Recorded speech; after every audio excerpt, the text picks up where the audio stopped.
Jadi di antara proyek besar Allah itu menjadikan orang mukmin itu bersaudara dan saling memaafkan. Itu sampai akhirat proyek itu masih dilakukan Allah. Maka ketika di dunia kayak Sawalan. Assalamualaikum warahmatullahi wabarakatuh. Alhamdulillahirabbil alamin wassalatu wassalamu ala asyrofil mursalin sayyidina Muhammadin wa ala alihi wa sahbihi ajmain. Yang sangat saya hormati semua yang ikut Sawalan Universitas Gadjah utamanya Bapak Rektor Profesor Panut Mulyono, dan yang ikut Bapak Universitas Pak Ganjar, Bu Lilis Ambono, dan teman guru kami, teman milis kami, Bu Aufa, Putri Profesor Zeli Dahlan. Kebetulan di sini ada sekjen IPNU Mas Filmi, semua yang datang dari alumni UGM yang ikut Sawalan. Sebagai bentuk penghormatan saya pada UGM alumninya, saya akan utarakan referensi yang valid juga jadi perilaku. Ada aturan dalam ilmu hadis, jadi di antara aturannya itu sebuah riwayat itu menjadi kuat meskipun asal-usulnya riwayat yang lemah kalau menjadi perilaku sosial. Karena perilaku sosial itu menunjukkan didikan atau pendidikan atau tarbiyah dari leluhur sampai kita. Misalnya saling memaafkan. Itu hadis tentang persisnya saling memaafkan mungkin banyak yang masalah ketika tagnya ada yang sampai menyebut fatasofaha salaman. Bisa orang berdebat hukumnya salaman kayak apa, apalagi musim sekarang. Orang saling curiga untuk nggak salaman itu. Tapi apapun itu perdebatan dalam persisnya tag, jika diperkuat oleh perilaku sosial, maka hadis itu menguat menjadi baik. Saya cerita tentang hikmah Sawalan sebagai amanat yang dipesankan di sini. Sawalan di Indonesia itu identik dengan minta maaf. Ya, jadi kalau id itu dari kosakata audun maknanya kembali. Setelah kita puasa 1 bulan, kita insya Allah ber-KTP surga lagi. Jadi kita tahu dulu Nabi Adam itu di surga. Beberapa anaknya juga lahir di surga, sehingga KTP kita ini sebetulnya KTP surga, alamat tetap kita itu surga. Karena kita di dunia agak kacau itu, agak coro Jawa, agak bedigasan itu agak kacau. Terus status itu agak-agak hilang ini. Semoga agak hilang betul. Nah, dengan Ramadan itu status itu dikembalikan. Makanya banyak ulama mengatakan al-aid minal audi. Dari kata kembali, kita yang dulu penduduk surga, insya Allah barokahnya Ramadan yang diterima itu menjadi status penduduk surga lagi, disebut minal aidin. Kita kembali lagi ke fitrah, kembali lagi ke status kehambaan yang benar, sehingga kita layak menjadi ahli surga. Saya mulai dari status kehambaan. Memang untuk menjadi ahli surga itu kita tidak boleh menandingi Tuhan, menandingi kekuasaan Allah. Sehingga syarat dasar masuk surga itu harus abdullah, kita berstatus hambanya Allah. Disebut fadkhuli fi ibadi, masuklah dulu sebagai hambaku. Jadi kita berstatus sebagai hambanya. Baru setelah layak jadi hambanya, baru wadkhuli jannati, baru berstatus layak sebagai ahli surga. Jadi status kehambaan ini kita mantapkan dulu. Jangan ada status lain kita di depan Allah kecuali status kehambaan. Saya punya analogi dan itu saya ulang-ulang karena di antara ciri Quran itu mengulang-ulang sesuatu yang harus jadi pegangan. Saya ulang lagi, di antara ciri Quran itu mengulang-ulang sesuatu yang jadi pegangan. Jika kita belajar ilmu fisika atau ilmu apa saja, maka kita akan bicara materi sesuai statusnya. Jadi kita harus latihan untuk iman kepada Allah. Saya tanpa mengurangi rasa hormat, saya memberi contoh begini. Ini jam, materinya dari besi. Ini kertas, materinya ya kertas. Tentu secara fisik, orang akan bilang jam ini lebih kuat timbang kertas. Dan itu pasti dibenarkan dari segi materi. Tapi kalau Anda beragama dan Anda tahu bahwa pengendali alam raya ini Allah Ta'ala, maka kamu akan bilang, terserah Gus Baha gitu. Bisa saja jam ini saya punya niat saya hancurkan, kertas yang lemah ini saya simpan. Sehingga jam tangan ini 5 menit lagi saya hancurkan sehingga benar-benar rusak. Sementara kertas ini saya simpan sampai bertahun-tahun awet. Nah, kira-kira seperti itulah ilmu manusia. Sesuatu yang kita sangka kuat, ternyata Allah punya rencana menghancurkan itu. Dan yang kita sangka lemah, ternyata Allah punya rencana untuk mengabadikan itu. Nah, di sini pentingnya iman, lahu maqalidus samawati wal ard. Hanya Allah yang mengendalikan semua. Jadi jangan mentang-mentang kita punya ilmu bahwa materi besi itu lebih kuat timbang kertas, terus kita pastikan bahwa besi lebih awet ketimbang kertas. Kita sisakan satu keyakinan, terserah Allah, terserah pengendalinya. Nah, itu agama. Bilang terserah pengendalinya itu agama. Ya, mungkin tadi aja problem sinyal, saya ulang lagi. Ibarat saya ini megang jam tangan yang materinya dari besi. Ini kertas yang materinya lemah. Tentu kita akan bilang bahwa jam atau besi lebih kuat ketimbang apa? Kertas. Tapi Anda salah. Anda harusnya ngomong bahwa terserah pengendalinya. Bisa saja saya punya rencana menghancurkan besi ini sehingga 5 menit lagi hancur. Dan saya ingin mengabadikan kertas ini, saya simpan di tempat yang aman. Nah, kira-kira agama itu bukan anti ilmu, sehingga agama boleh kamu mengatakan besi ini lebih kuat ketimbang kertas. Tapi harus kamu tambahi dari segi materi. Tapi kalau dari segi pengendalinya, maka kita jawab terserah Allah Subhanahu wa Ta'ala. Ya, ini di sini pentingnya beragama. Jadi meskipun Mars itu kayak apa kuatnya, bumi, gunung kayak apa kuatnya, ternyata gunung yang kita kira kuat ternyata nyimpan magma yang potensi meledak. Yang gunung kecil yang kelihatan dari pasir kecil yang tidak berdaya ternyata nggak nyimpan magma, jadi nggak direncanakan untuk diledakkan. Itu, nah agama itu seperti itu yang disebut di surat Yasin misalnya. Allah itu siapa?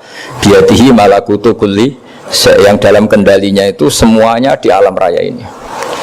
Sehingga di kehidupan nyata juga sama. Ada orang yang nekuni ilmu ekonomi tapi miskinnya Masya Allah. Ada yang gobloknya Masya Allah tapi kaya. Ada kiai yang punya doa banyak, hidupnya biasa. Yang nggak punya doa kaya. Itu saya pernah baca di sebuah hadis qudsi. Ada riwayat begini, Nabi Musa ketemu Allah, ditanya, limadza, kata Allah, kenapa saya memberi rezeki orang yang bodoh? Ahmak itu orang yang bodoh sekali. Kadang tak ciptakan dia jadi orang kaya, dan yang pintar ekonomi kadang tak ciptakan jadi orang miskin. Si Nabi ini tanya, kenapa ya Allah? Supaya dia tahu yang mengendalikan rezeki itu saya, bukan ilmunya dia, katanya. Jadi banyak orang, misalnya kita yang pintar dipekerjakan orang yang nggak pinter, yang punya pabrik tidak pinter, mengerjakan orang yang pinter. Jadi ya kira-kira agama itu seperti itu. Sehingga dalam kita beragama itu yang paling ditekankan itu tawadhu. Tawadhu itu merasa sopan atau memang sopan betul. Kalau dalam Ihya disebut, sekiranya Anda tidak bisa tawadhu secara rasa, tawadhulah secara ilmu. Saya ulang lagi ya, sekiranya Anda tidak bisa tawadhu secara rasa, tawadhulah secara apa? Ilmu. Karena ilmu itu akan abadi. Saya beri contoh begini, saya ini kan misalnya kiai di kampung saya atau di kecamatan saya.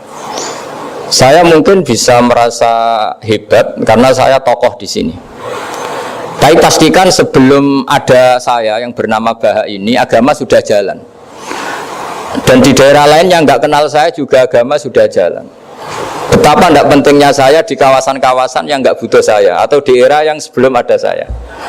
Nah, dengan ilmu seperti itu orang pasti tawadhu, karena dia tahu daerah yang nggak ada saya ternyata ya ada masjid, ada agama. Periode yang sebelum ada saya juga agama jalan.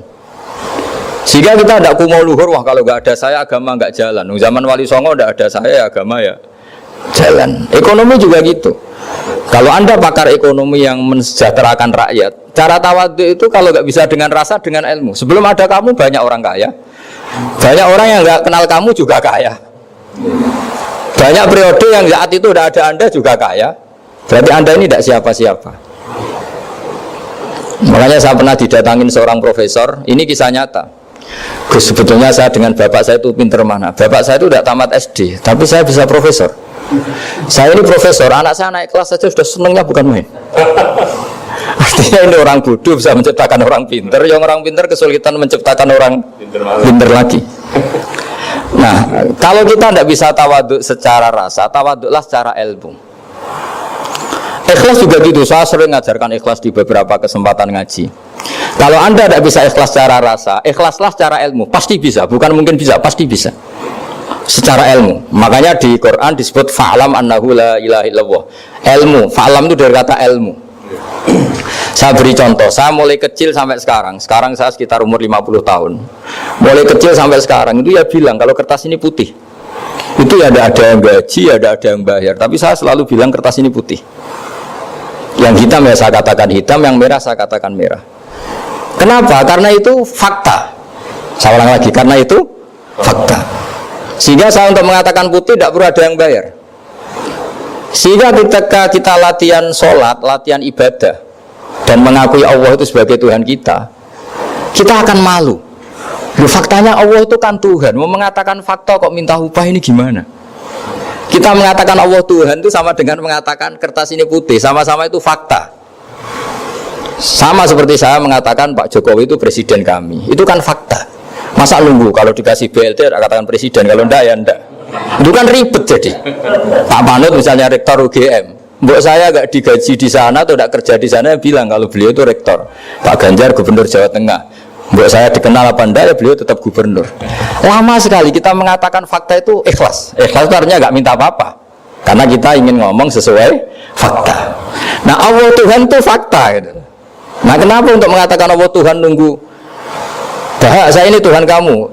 Ya nunggu dulu Gusti, kalau engkau masukkan kami ke surga, engkau Tuhan. Kalau enggak ya enggak jadi. Itu tidak bisa seperti itu. Ya Allah tetap Tuhan. Nah, kalau Anda tidak bisa ikhlas secara rasa, ikhlaslah secara ilmu. Ilmu ya tadi kita akan selalu bilang yang putih putih, yang hitam hitam. Makanya ini pentingnya ilmu. Tawaduk juga gitu. Kalau Anda ditakdir orang yang GR, yang gede rumongso, ditakdir orang yang kumo luhur, secara rasa bisa dilawan secara ilmu.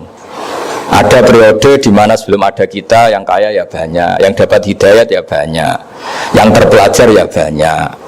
Ada daerah yang nggak kenal kita, nyatanya pendidikan di situ jalan, sistem sosial baik. Betapa tidak pentingnya kita. Ya, ini nanti memaksa kita atau melatih kita untuk tawaduk. Nah, dari hikmah ilmu itu kemudian kita minta maaf sama orang lain itu mudah, karena kita sadar bahwa adanya kita ini problem. Saya sering digojok orang-orang kaya. Orang-orang kaya itu ya kadang agak kurang ajar tapi nggak bisa dibantah. Begini, pernah tanya saya gini, Gus, saya ini punya mobil mahal, harganya 2 miliar. Kayaknya yang berat pakai jalan raya saya kan. Kok bisa bayarnya pajak saya mahal? Sehingga kayaknya paling pantas saya. Yang naik ontel itu kan nggak bayar pajak, harusnya nggak boleh pakai jalan gitu sih.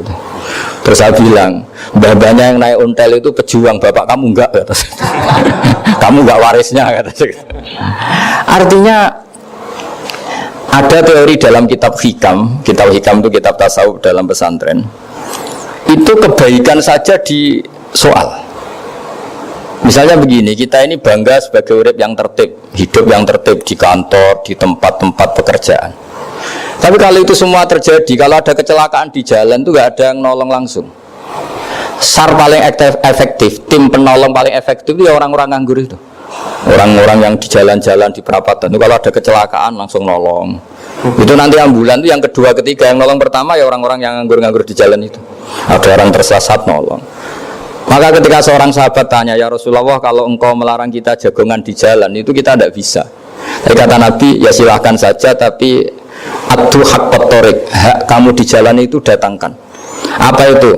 Ya kamu bisa amar ma'ruf nahi mungkar. Coba kalau di terminal, di tempat publik banyak orang yang soleh, itu nanti copet ya sungkan. Yang mau jambret ya sungkan, karena yang di situ orang-orang soleh. Nanti yang nggak sholat juga sungkan karena yang di situ banyak yang sholat. Jadi kenyamanan orang pergi jauh di tempat-tempat sepi itu ya barokahnya orang-orang nganggur terus ngaji, wah nengkono masih rame, ada orang yang di perapatan di pertigaan. Bayangkan kalau ini orang-orang soleh pasti itu nyaman karena wilayah publik dihuni orang-orang yang soleh. Tapi orang pasti bilang itu nggak tertib. Kita ininya hidup ya tertib di kantor atau yang suka di masjid di masjid. Tapi kalau itu terjadi itu nggak ada tim SAR gratis yang setiap saat kalau ada orang kecelakaan nolong. Makanya dalam makalah hikam itu paling masyhur diantaranya itu manusia itu siapa? Manusia itu mangkanat mahasinuhu masawiyah, fakih falatakun masawihi masawiyah. Manusia itu orang yang saat baik saja ada salahnya, apalagi pas salah.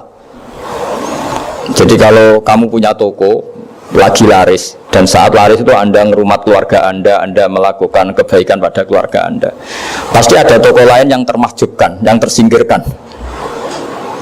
Makanya saya pernah diskusi sama kiai besar, guyonan sama saya. Kita kalau kiai besar sebaiknya kalau diundang di musala kecil datang apa enggak? Kata kiai yang satu, jangan datang Gus, itu jatahnya kiai kecil.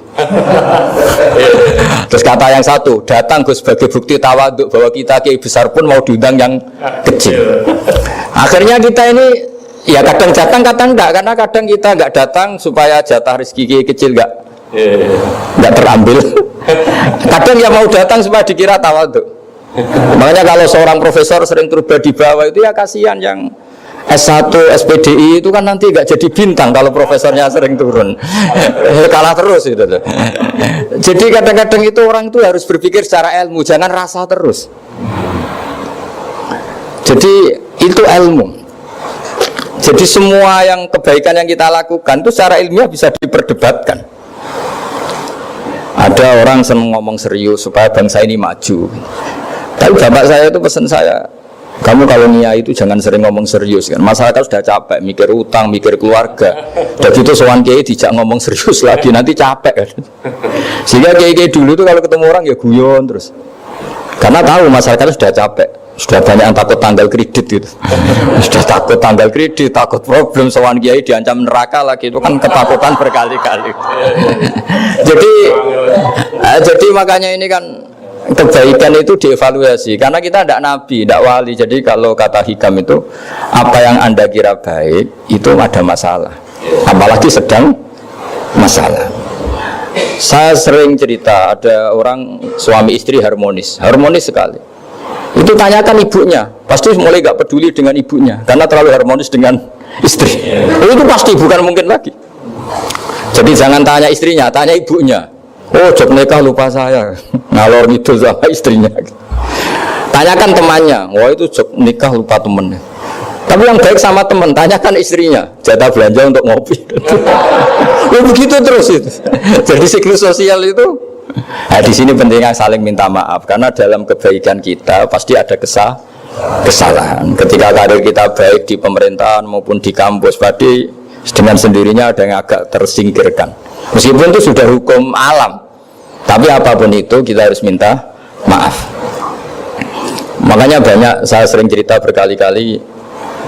Dulu itu ada dua nabi yang seangkatan. Itu luar biasa debat ilmiahnya, tapi debat baik. Mulai dulu ya ada polemik itu ya mulai dulu ya ada. Yang Nabi Yahya itu suka berkawan orang-orang soleh. Kalau ditanya kenapa kamu berkawan orang-orang soleh, ya enak lah karena berkawan orang soleh. Yang Nabi Isa sering berkawan orang-orang yang nggak jelas. Ditanya kenapa anda suka berkawan orang-orang yang nggak jelas, innama ana tabibun udawil mardo. Nabi dan kiai itu ibarat dokter, ya tentu menyembuhkan yang sakit. Kalau anda seorang dokter pasti neliti daerah-daerah pandemi, masa neliti daerah sehat. Nah, jadi dulu bapak wasiat ke saya gitu, kowe nak jadi kiai kayak bengkel. Jadi kiai itu kayak bengkel, kalau nggak siap dadane orang nggak jelas ya jangan jadi kiai kan. Itu ya, tapi kan masalahnya kita sendiri solehnya pas-pasan, takut terkontaminasi. Jadi yang jelek bukan jadi baik, kita yang baik jadi jelek. Nah itu kan mulai dulu ya polemik, sejauh mana kita punya kekuatan untuk tidak terpengaruh yang negatif. Yang negatif terpengaruh kita menjadi positif. Jadi ini cerita-cerita sawalan bahwa dalam kebaikan kita itu ada kesalahan, maka kita tetap istighfar, tetap saling minta maaf. Dulu bapak saya kalau diceritain ada seorang kiai sampai sepuh jadi imam masjid, istiqomah sekali. Dulu bapak saya itu guyu. Ya istiqomah, tapi wong liya terus ra iso dadi kader. Jadi calon-calon kiai ini sudah putus asa karena nggak pernah punya kesempatan jadi imam. Jadi di balik istiqomah itu ya ada memahjubkan orang lain. Makanya alhamdulillah di Indonesia itu ada pegawai pensiun. Kalau ndak habis itu. Karena yang anyar-anyar itu mesti ini kurang pengalaman, ini kurang senior. Itu baru tanya ada pensiun kan gantian. Tapi masalahnya di dunia kiai itu udah ada pensiun. Tambah sepuh tambah mantap, tambah sepuh tambah mantap. Nah itu sebaiknya ya mulai mundur-mundur sedikit dari imam masjid itu. Ya nyari-nyari yang lain lah supaya ada kaderisasi, ada. Jadi intinya itu di balik kebaikan yang kita lakukan pun itu ada masalah sehingga kita butuh istighfar. Di sini pentingnya dawuhnya para wali-wali, dulu ada istilah wastighfaruna yahtaju ilal istighfar. Ketika kita minta maaf, sebenarnya minta maaf sendiri itu butuh minta maaf lagi. Minta maaf lagi itu butuh minta maaf lagi. Misalnya saya dengan Mas Hilmi ini akrab, pernah pakai uangnya misalnya. Itu kadang kita bayar itu malah tersinggung, kok kayak orang lain saja bayar. Minta maaf juga gitu. Kalau kamu punya teman akrab terus minta maaf resmi itu tersinggung. Kayak wong liya itu sepuro. Jadi kadang di sepuro itu malah masalah. Itu kan sama, kamu punya teman akrab terus kalau mau main assalamualaikum, sakit masuk napa boten, angsal boten. Boleh enggak main. Itu mesti teman kamu tersinggung. Kok kayak orang lain saja. Artinya ketika Anda merasa benar karena protokoler ketika masuk ke teman, ternyata itu salah. Teman kamu maunya enggak protokoler karena sudah akrab. Tapi ketika kita merasa akrab, ternyata selonang-selonang dianggap problem, kita tidak pernah tahu. Nah di sini kata ulama-ulama, minta ampun itu kebutuhan manusia, karena dalam kebaikan kita pasti ada kesalahan. Makanya disebut wastighfaruna yahtaju ilal istighfar. Kita selalu diajari Rabbana dzalamna anfusana, ya Allah kita ini selalu mendolimi diri kita sendiri. Jadi saat kita baik pun ada unsur kesalahan. Jadi tadi kalau Anda jadi orang pasti ada yang termahjubkan. Kalau Anda kiai besar atau profesor atau pejabat turun ke bawah, ya kalau gubernur turun terus ya bupati gak jadi bintang kan. Kalau saya kiai besar misalnya turun terus ya kiai kampung itu ya kasihan. Musa pernah diundang Marakipan tidak datang itu kiai kecil bilang matur nuwun Gus gak teko. Aduh iwake gak untuk saya katanya. Barokahnya saya ada. Itu lucu ya, matur nuwun betul. Matur nuwun Gus jenengan gak dugi jadi. Akhirnya jatah besarnya untuk saya. Nah, tapi yang punya rumah komplain. Gus tak udang ratau teko pepe aku wong cilik. Aduh. Nah, ini saya harus mendahulukan versi Soibul Bait yang punya rumah apa versi kiai yang termahjubkan. Artinya pilihan apapun saya harus istighfar karena ada saja unsur salahnya. Ya makanya ini kan, makanya ya saya minta UGM juga saya sering undang saya terus, nanti dikira karena kampus besar Gus Bak mau juga keliru lagi. Kalau 1-2 kali mungkin boleh, kalau keseringan ya nggak boleh, nanti itu dikira saya maunya hanya sama kampus besar, padahal saya sama RT ya sering datang juga. Nah ini yang terakhir saya bacakan teks otoritatif sebagaimana janji saya. Kata Rasulullah SAW di sebuah hadis, ini terakhir nanti supaya nggak lama-lama saya juga punya wadifah.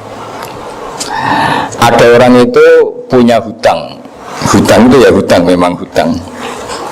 Singkat cerita orang itu tidak bisa bayar sampai akhirat. Dan aturannya Allah, orang yang punya hutang tidak bisa bayar ini harus diaudit, harus diselesaikan di akhirat. Kalau tidak bisa diselesaikan di dunia, diselesaikan di akhirat. Walhasil akhirnya di akhirat itu ditagih dan tidak mampu bayar. Karena di akhirat sudah tidak ada kredit, tidak ada ATM, tidak ada apa saja. Terus kata Allah, solusinya kebaikan kamu dikasihkan yang ngutangi. Ternyata kebaikan dia tidak cukup juga. Bayarnya apa? Kejelekan yang ngutangin dikasihkan yang utang. Kayak apa celakanya? Kebetulan yang ngutangi salahnya buahnya, ini kan repot. Tapi Allah itu tidak suka kalau ada orang mukmin yang satu saudara kemudian masuk neraka karena saudaranya ini. Kata Allah, jika ini masuk neraka berarti disebabkan komplain atau ketidakikhlasan temannya yang mukmin. Masa orang mukmin menyebabkan mukmin yang lain masuk neraka? Allah tidak ingin. Makanya diantara nikmatnya beragama itu ukhuwah, persaudaraan.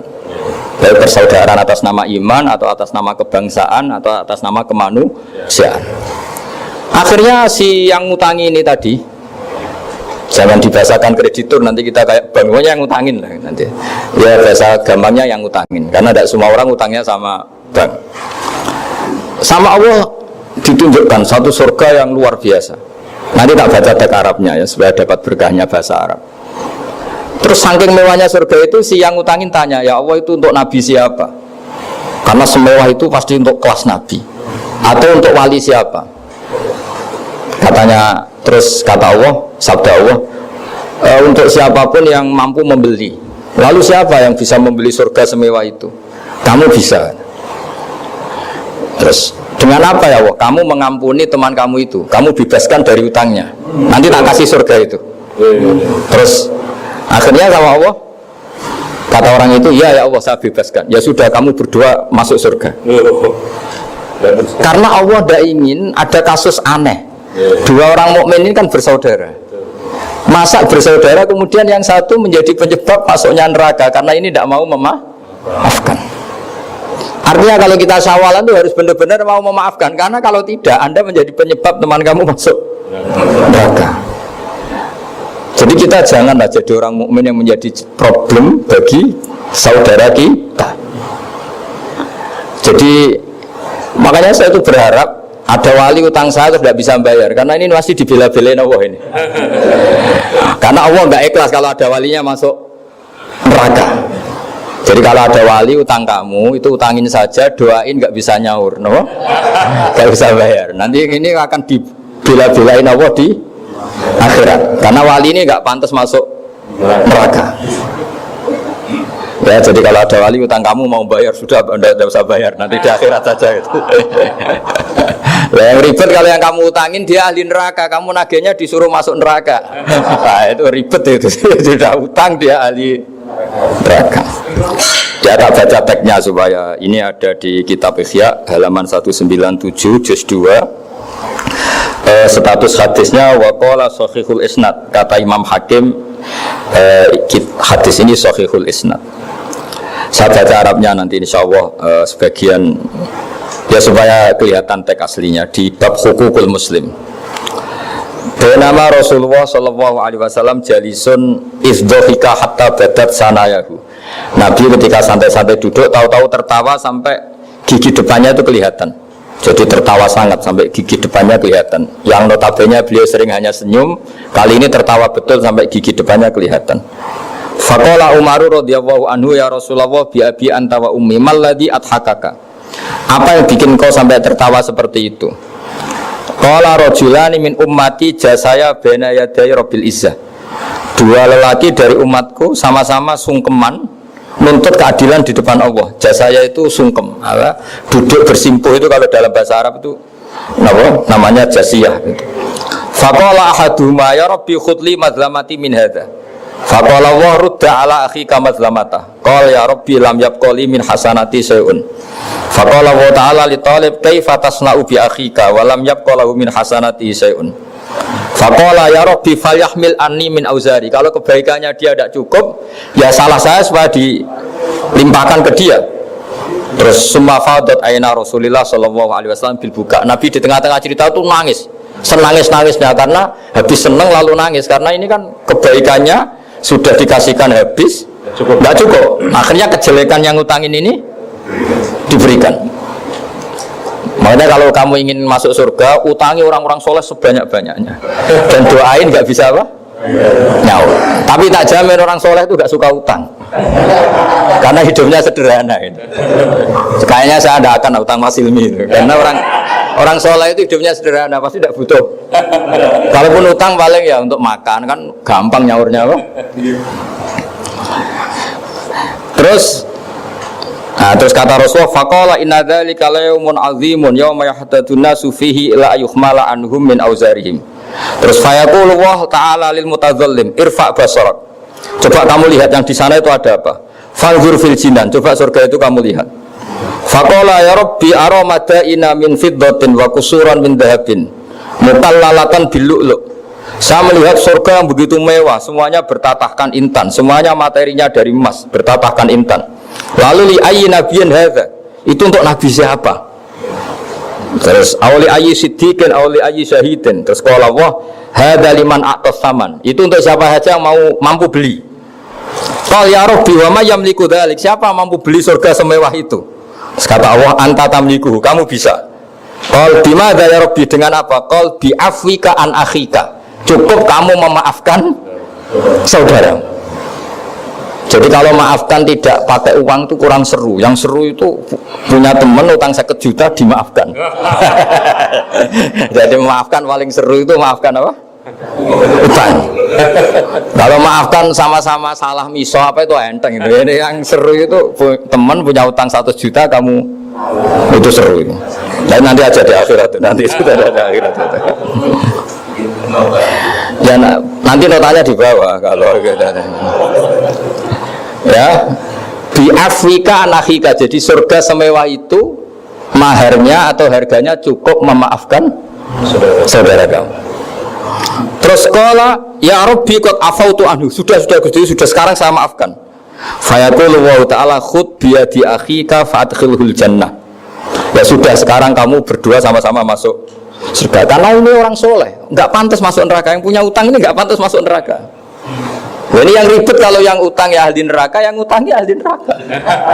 Ngapain debat utang? Wong kamu sudah ahli neraka. Hanya tanpa kasus utang pun sudah jatah neraka. Ini ribet kalau ketemu orang-orang yang jatahnya ada di surga. Cuma qala sallallahu alaihi wasallam ittaqullaha wa aslihu dzata bainikum fa innallaha ta'ala yuslihu bainal mu'minin yaumal qiyamah. Jadi di antara proyek besar Allah itu menjadikan orang mukmin itu bersaudara dan saling memaafkan. Itu sampai akhirat proyek itu masih dilakukan Allah. Maka ketika di dunia kayak sawalan ini usahakan saling memaafkan karena keinginan Allah sampai akhirat pun seorang mukmin itu saling memaafkan. Ya, jadi ini sebagai penghormatan saya pada teman-teman alumni UGM juga semua muhibbin, semua yang memanfaatkan ngaji ini, bahwa kita harus berjiwa besar untuk saling memaafkan. Ya, saya kira demikian dan mohon maaf. Assalamualaikum warahmatullahi wabarakatuh. Bismillahirrahmanirrahim. Ahmaduka ya ghafuru ya syakuru masalli wa sallim wa barik ala sayyidina Muhammad wa ala sahbihi wa barik wa sallim asma'in. Allahumma ya wa ij'alna mutawadina fika mutahabina fika mutabadilina fika waj'alna ya Allah mimman yakhtumu dinakal qawim. Allahumma inna la dzikrika wa syukrika wa husni ibadatik waj'alna ya Allah aminin mutmainin alladzina la khaufun alaihim wa lahum yahzanun. Ighfir lana dzunubana wa li ikhwanina ya Allah liman ajra hadzal khaira fi hadisah wa li abaina ummatina masyayikhina wa dayudzabil huquqi alaina ya Allah ya Allah ya Allah ya Allah ighfir lana wa lakum ya Allah ya Allah. Allahumma yassir wa la tu'assir wa yassir wa la tu'assir wa yassir wa la tu'assir. Allahumma rzuqnal yusra wa jannibnal usra ya Allah waj'al baldatana ya hadhi baldatan aminatan rakhiyah ya Allah ya Allah mu'afah min kulli bala'id dunya ya Allah akhirah. Rabbana atina fid dunya hasanah fil akhirati hasanah wa qina adzabannar. Wassallallahu ala sayyidina Muhammad wa ala sahbihi baraka salam subhana rabbika rabbil izzati amma yasifun salamun alal mursalin alhamdulillahi rabbil alamin.